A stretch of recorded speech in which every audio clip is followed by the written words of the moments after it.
César Souza, @CésarSouza Empreenda. O homem tem Empreenda até no nome do Instagram. César, seja muito bem-vindo à live da Interi. Super legal. Você já apontou bem, né? Não é por acaso que o nome da minha empresa é Empreenda.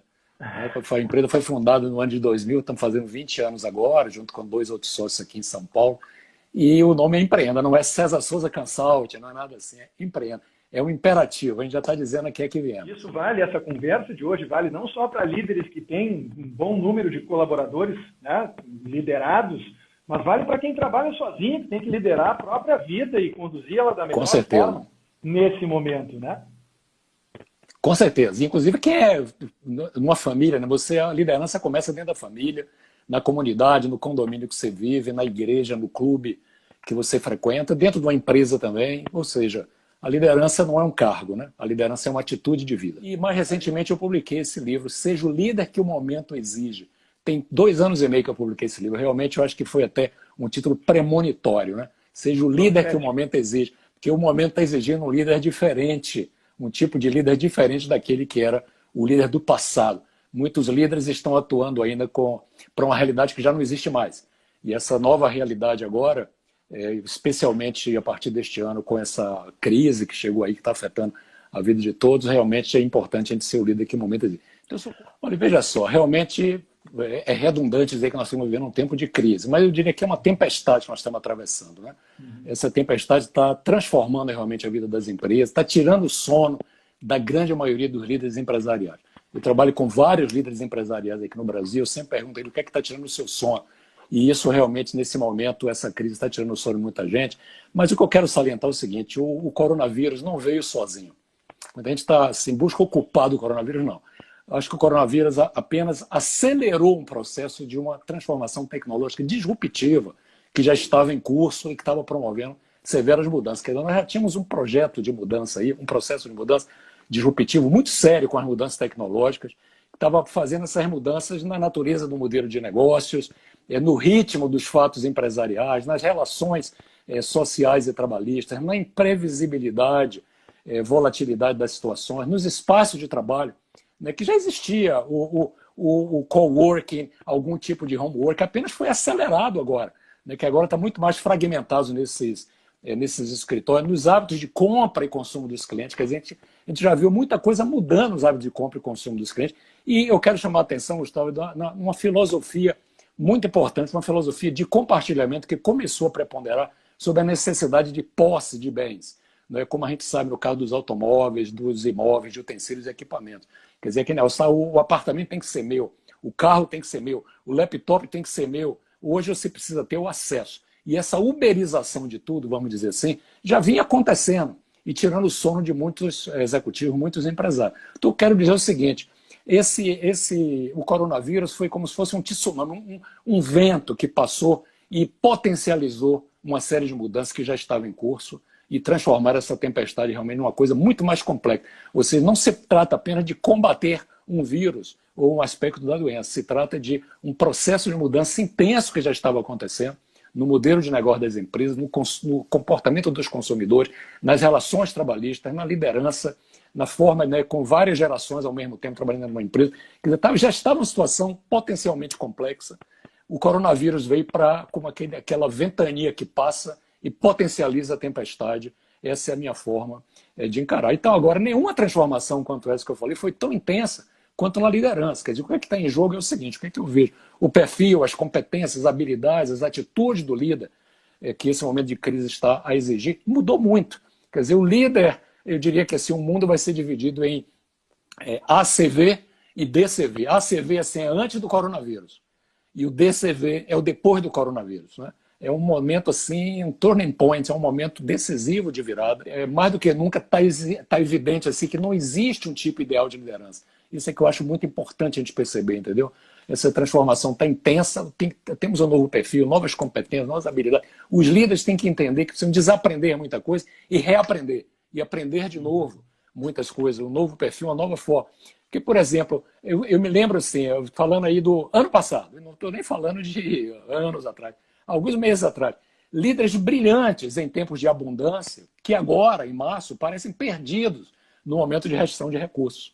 entende? Quer dizer, gente que estava assim muito tranquilo, capa de revista, coluna social, o cara aparecendo matérias assim, ditando regras, como é que naquilo, assim, caras que são muito bons, brilhantes, e que, assim, de 2 meses para cá, esses caras parecem perdidos, porque agora não é mais um momento de abundância, é um momento de restrição brutal de recursos, em que o ecossistema das empresas mudou. Por outro lado, também tem o seguinte, líderes participativos, que eram muito admirados, e que hoje são percebidos como complacentes, porque não estão correspondendo à pressão do tempo, à velocidade com que precisam agir. Então, o que eu estou querendo dizer é o seguinte, veja que líderes brilhantes em tempo de abundância estão parecendo perdidos nesse momento de escassez brutal de recursos. Líderes que eram participativos, muito admirados, pessoas ótimas e tal, de repente são percebidos pelos próprios liderados como complacentes, porque não sabem tomar decisão duras que às vezes tinham que ser tomadas. E líderes, veja só, a ironia do destino, líderes centralizadores, alguns líderes, que eram tão criticados no passado, esses líderes parecem que estão assumindo um protagonismo nessa hora das duras decisões. Eu não estou fazendo aqui apologia de nenhum estilo de liderança, eu estou querendo dizer o seguinte, não existe um tipo de ideal de liderança. Você, como um bom acadêmico, sabe, um belo conceito de liderança que surgiu na década de 1970 foi o conceito da liderança situacional. Você tem que ter um líder ajustado para cada tipo de situação. Eu acho que essa crise do coronavírus, que está potencializando tudo o que está acontecendo no mundo hoje, essas transformações tecnológicas, esse mundo 4.0, esse mundo completamente novo que a gente está vivendo, eu acho que isso está vindo comprovar o seguinte, modelos de liderança que eram legais, eram nice to have no passado, esses modelos talvez não sejam tão úteis agora, nesse momento da crise, não sejam os mais adequados, e também logo no pós-crise, porque o mundo vai ser muito diferente. Ninguém se iluda de achar que junho, julho, quando a gente voltar ao normal, vai ser normal. Não vai ter mais normal. Vai ser um novo normal. Uma situação muito diferente. Então não dá para usar o modelo que você usava em outubro, novembro de 2019, em julho de 2020. O seu estilo de liderança vai ter que ajustar o seu estilo de liderança para uma nova circunstância.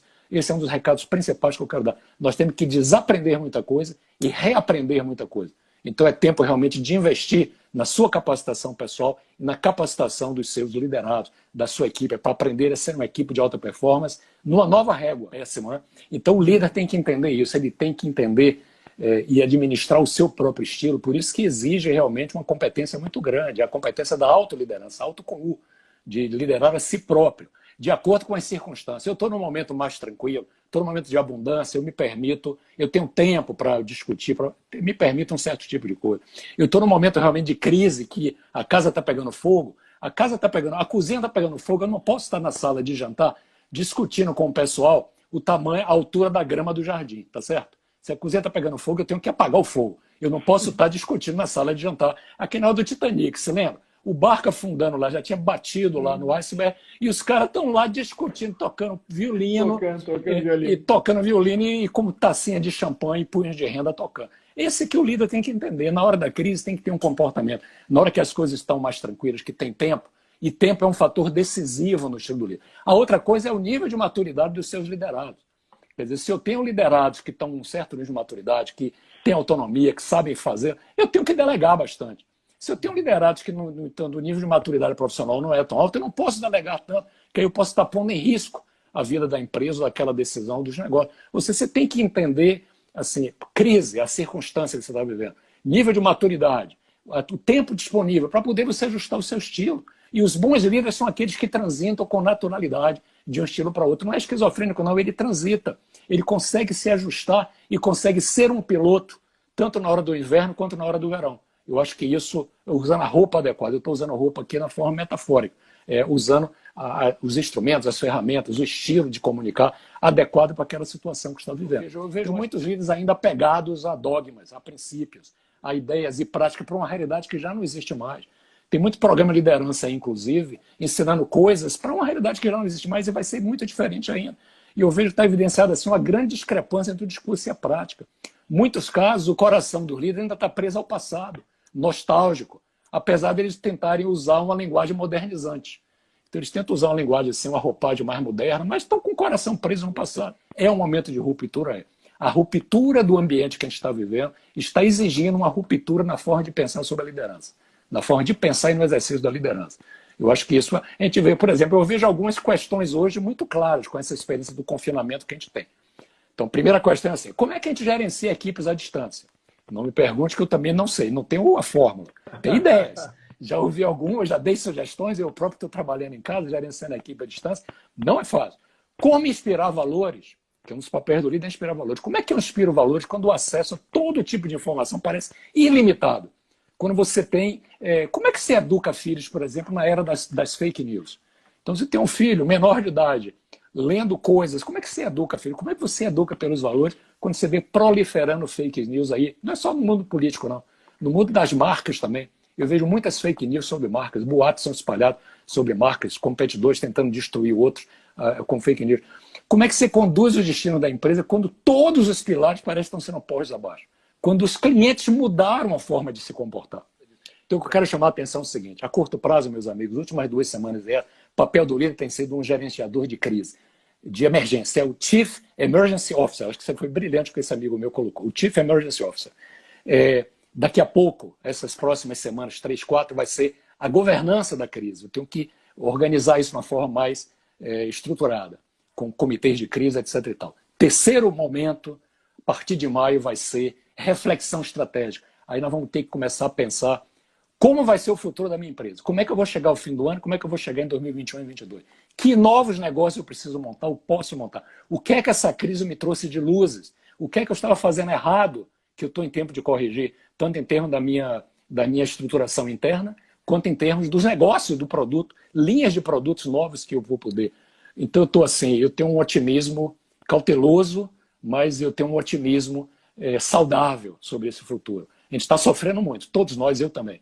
Mas eu acho que esse sofrimento vai valer a pena se a gente souber se posicionar de uma forma para olhar o futuro e vamos reinventar os nossos negócios, vamos reinventar o futuro das nossas empresas, vamos reinventar o futuro das nossas famílias, vamos reinventar o futuro das nossas comunidades, vamos reinventar o futuro, porque o líder, o papel do líder, ele não é pago para ficar adivinhando o futuro, não. Ele é pago para inventar o futuro. Líder mesmo, com L maiúsculo, inventa o futuro. Temos que soltar nossa capacidade de sonhar, obter o melhor da energia das nossas equipes e encontrar um caminho em direção ao futuro. A gente tem que reinventar os nossos produtos e aí começa reinventando a si próprio. E aí, quando você fez a referência a delegar, eu lembrei de uma das palavras-chave que eu conversei a fundo com o Giovanni recentemente, que é justamente a confiança. A confiança que está sendo colocada à prova nesses novos tempos de liderança remota, né, César? E que talvez seja a palavra principal que deve pautar os gestores, os diretores e os gerentes nesse novo contexto. Eu queria saber a tua opinião a respeito disso. Não, com certeza. A confiança é a matéria-prima, né, da liderança. Eu diria assim, a matéria-prima. Quando você tem, e também da relação da empresa com seus clientes. O que é que um cliente compra numa empresa? Não compra só o produto ou o serviço. O cliente compra a confiança, a credibilidade, a transparência. Eu sempre digo assim, o cliente fica fidelizado numa empresa, não é pelo produto, ele fica fidelizado por aquilo que ele não pega nem vê, mas sente. O sentimento do cliente é que é importante, a emoção do cliente. Da mesma coisa é a relação do líder com os liderados. O que o liderado respeita no líder é aquilo que não pega nem vê, mas sente. É a confiança, a credibilidade. Uma série de atributos assim, é o sentimento de sinergia, a capacidade de integração, é a flexibilidade, é a forma, a transparência, a forma pela qual as pessoas se relacionam. Então, acho que isso, no momento de crise principalmente, confiança é fundamental. Por isso que é aquilo que você falou no início lá, o liderar pelo exemplo. Né? Como é que você lidera? Pelo exemplo, não é dando exemplos, não, é sendo o exemplo. Liderar pelo exemplo. Nesse momento, as pessoas querem se espelhar em alguém. Então, se você é líder e você está apavorado, e você está com nível de inteligência emocional baixa,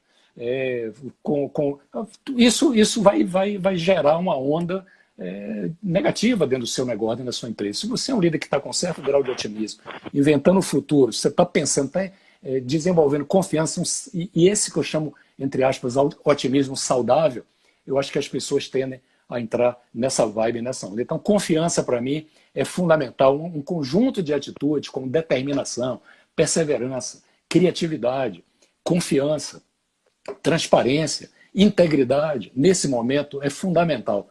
Quer dizer, as pessoas estão olhando como é que você se comporta, não só o que você está dizendo, mas quem é você no íntimo. E olha, eu vou lhe dizer uma coisa, é no momento de crise que os verdadeiros líderes aparecem. É no momento de crise que eles se revelam. que o melhor das pessoas se revela ou o pior das pessoas. A alma das pessoas se revela e a essência de cada pessoa se revela nesse momento de crise. Porque quando tudo está bem, está numa época de vacas gordas, as coisas estão fantásticas, está tudo bem, você esconde certas coisas, são camufladas. Quando as coisas ficam apertadas, escassez de recursos, escassez de dinheiro, escassez disso, decisões duras têm que ser tomadas, nesse momento é que a alma das pessoas se revela bastante. Se você realmente é humanista, você está jogando para a plateia. Então, esse intangível da relação entre o líder e o liderado, que você está colocando aí na palavra confiança, que o nosso amigo aí, Daniel Balance, chamou a atenção sua, esse intangível é fundamental. É o ativo que não aparece no balanço das empresas. Entende? O ativo que não aparece no balanço das empresas é esse conjunto de atitudes. É a cultura de uma empresa. Ela pode ser um ativo, como ela também pode ser um passivo. Ela pode destruir uma empresa. E no momento de crise, pode ter certeza, quem vai sobreviver no futuro não é só quem tinha um bom produto ou um bom serviço, não. Vai sobreviver quem teve posturas e atitudes adequadas. As empresas que vão sobreviver não serão aquelas apenas que têm, porque o produto foi legal, o serviço foi legal. Vão sobreviver aquelas que tiveram líderes competentes, que souberam atravessar essa turbulência. Líderes que souberam manter suas equipes alinhadas. Líderes que souberam investir nas equipes. Que souberam aproveitar o tempo de home office para investir na capacitação das equipes. Que souberam não abandonar os clientes. Não é porque eu estou em casa, porque meus clientes estão em casa, que eu vou deixar de me contactar com os clientes. Que souberam estar na interface com os clientes, com os fornecedores e prestadores de serviço. Tem muita gente que está aproveitando para espremer fornecedor. Isso aí já é uma reação em cadeia. Não é o momento de você espremer fornecedor. Você pode até renegociar certas coisas, mas não é o momento de destruir a sua cadeia de suprimento, nem a sua cadeia de distribuidores e revendedores e o que seja, ou para um lado do suprimento ou para o lado da revenda e da distribuição para chegar no cliente. Essas são as empresas que vão subsistir. São aquelas que souberam proteger a saúde e a segurança das pessoas, souberam lidar adequadamente com os clientes, souberam lidar adequadamente com os prestadores de serviço e fornecedores, souberam lidar adequadamente com as comunidades onde estão inseridos, souberam ser bons cidadãos e cidadãs, souberam gerenciar bem a sua família. Esses vão sobreviver.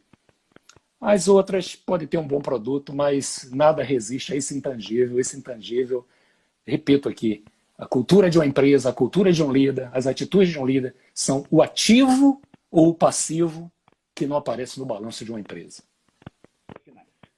Bem, minha consideração final, muito obrigado. Eu quero agradecer a você, ao Fabrício, é um prazer estar aqui trabalhando com vocês, fazermos alguns projetos conjuntos, assim, esse negócio até da reflexão estratégica que eu estou falando, de algumas palestras virtuais, digitais, etc., alguns workshops, alguns programas, vai ser um prazer enorme estar com vocês nisso. Qual é a minha colocação final que eu quero fazer?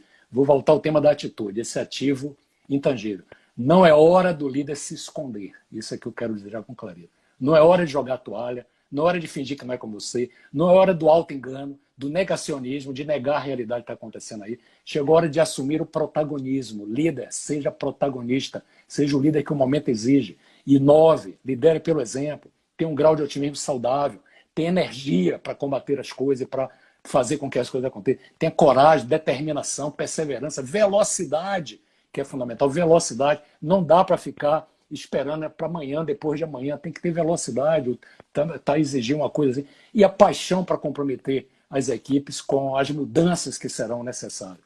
Eu acho que esse é um momento importante